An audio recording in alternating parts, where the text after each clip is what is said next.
So, alright. It works. Yeah, it works.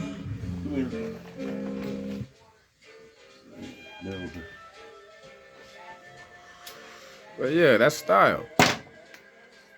Show me that again. Show me that again. Like, say if a lady was like, "You got a cigarette?"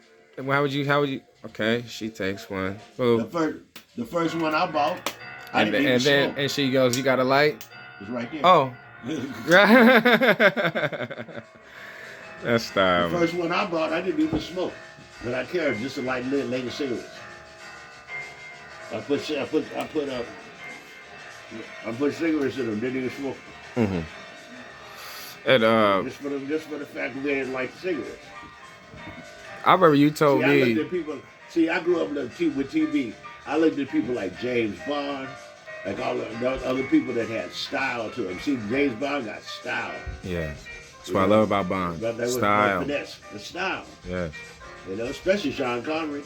Mm-hmm. And then there was a couple of other actors, Clark Gable, not Clark Gable, but Cary Grant, all that. They all played and they had that European flair to it. Right. And see, you make women think they see what they want, but they really don't want. And see, when I get up there, the first thing, the first thing I tell them everything, let me tell you everything. I mean you no earthly good. You say what? I mean you no earthly good. Okay. None. I'm the fella that your mother told you to stay away from. Creates the challenge. Women like challenges. Well, why would this fella tell me that? So then they want to find out why he told her that. Why he said that. All right. Why would you tell a woman that? I don't know. You know, ladies come in the club, and like I said, when they come in the club, like maybe 2 or 3 of them and everything, and you like one of them and everything, and you want to buy them a drink, you don't buy one drink, you buy all 3 of them a drink. That way they think you got money.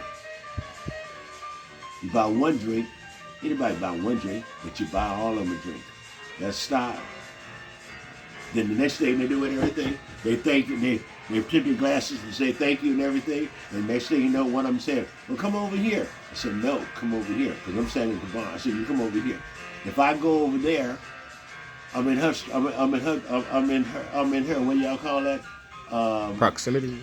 No, I'm bubble. I'm sitting in her territory. Mm-hmm. Okay, so therefore I still don't know if she like me or whatever. But when you tell her to come up, but if she comes over here to see you, then you know you like it. Then you got it. Okay. It's style, it's technique, it's style of this shit. I had one girl come up to me and everything. She told me, I was watching you and you were sitting there drinking. Every time you took a drink, I don't care what hand it was in, your pinky finger was sticking up.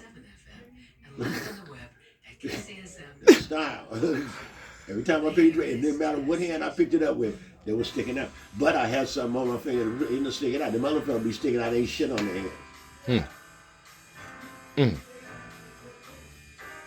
But it's all called style and finessing. It's all part of the fucking game. And that's what I tell you about how you play the game. See, but I wasn't going over there. I'm in her space. If I go over there with her, then she runs the game. But if she come over there to you, you run the game. She's in your comfort zone. Then you got control. I used to think about it. I was a womanologist. And you know what a womanologist is? A study of women. Okay. I studied womology. And I was a womologist.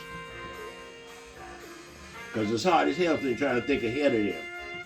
You rack your brain trying to stay ahead of a woman. Because one thing about everything, about women and everything, you never know what might come out their fucking mouth. They might ask you something you said last year. You got to think about what you said because they got you thinking that women don't forget shit.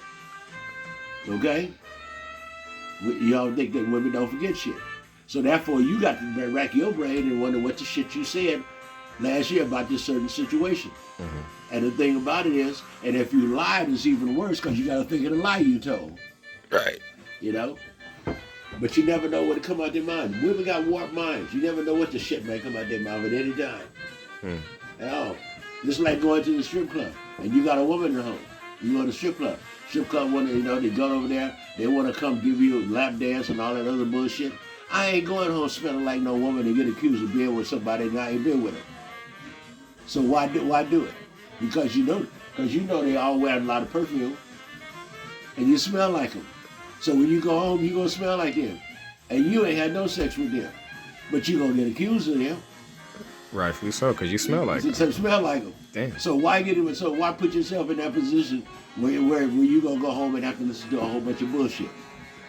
So I tell them stay away from like I said, be nice, whatever. But no, I decline on that. Right. Right. You got to think of your situation.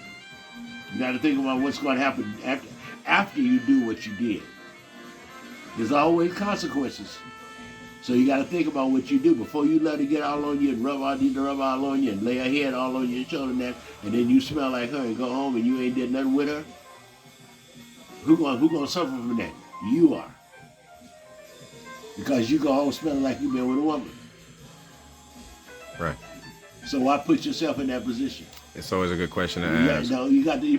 Why? Like I said, you put yourself in that position to listen to a whole bunch of bullshit that you don't need to listen to. Right. So you just stay there and be cool. Mm-hmm. That's all. I used to go out and dance, but when I started paying my money for my clothes, I stopped dancing.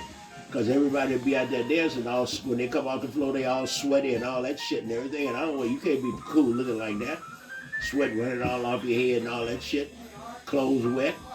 The hell with that shit, Right. But you got to be able to carry yourself a certain way. Mm-hmm. And that comes from looking like a certain, look like you somebody. You don't have to have $1 million to look like you got it. Right. You got to remember that. Like I said, you don't have to have $1 million to look like you got $1 million. I look like I had money because I dressed the way I dressed. Mm-hmm. And I bought shit and everything because I didn't buy shit like everybody else would be wearing because I didn't want to meet myself come walking down the street. Somebody got the same shit I got on. So you buy shit and everything that everybody else ain't buying. Right. That's all. And like I told you, that all comes in the category of style, finesse. Right. Like you said, I got style and finesse. Right. Okay? Nice. And ever since you know me, I've had it. Yeah, right. I love what you was laying out the night before. I say this is so fly shit, man. You say what now? I was looking at what you was finna wear today when you laid it out on the bed and on the couch in the room where I slept. That's what I did and everything. That's all. Right. Everything is coordinated. Right. Show me shoes one more time. And you know what Cookie tell me? You know what Cookie tells me and everything? You look sharp. No, Cookie said everything. Why don't you mix and match and everything? I said, let me tell you, people that mix and match have to mix and match. I don't have to mix and match. Right. Everything I got, every pair of shoes I got is bought to be worn with one particular outfit. That's all. Look at that closet you sleep in over there, all the shoes I got in there.